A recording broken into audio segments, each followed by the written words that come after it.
I went to the Naye Yiddish School. It's Peretz. It, you know, it. I think that I started into the school when I was like 3 years old and until high school. It's funny because, like, for example, my mother worked in the school like for I think 20 years or something like that. My father's brother was also like part of the direction, and my bobe was also like later there. So I had no option to go into another school. So it was great. Like, this school is more, it's really was because it's already closed. Like it closed, like I think 4 or 5 years ago.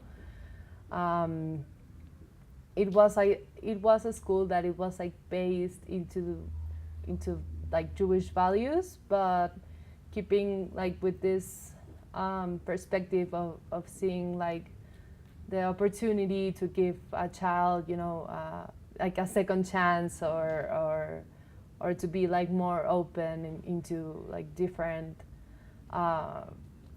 perspectives or views. There was like at that time the only school that received like mixed marriages, like coming from a Jewish man, for example, and a goyish and someone that was not Jewish.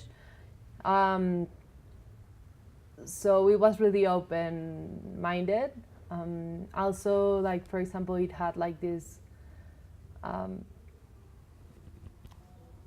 like opportunity or scholarships for people that didn't have like enough money to pay for it and wanted to have like a Jewish education. So it offered that a lot. It didn't have like this atmosphere of differentiation. Like, it was like a really small school. So for example, I remember like my generation was a big one. We were 35 and it was like divided into groups. So even 35 was divided, because they had like this perspective of seeing like the child as someone that it's like individual and more like personalized.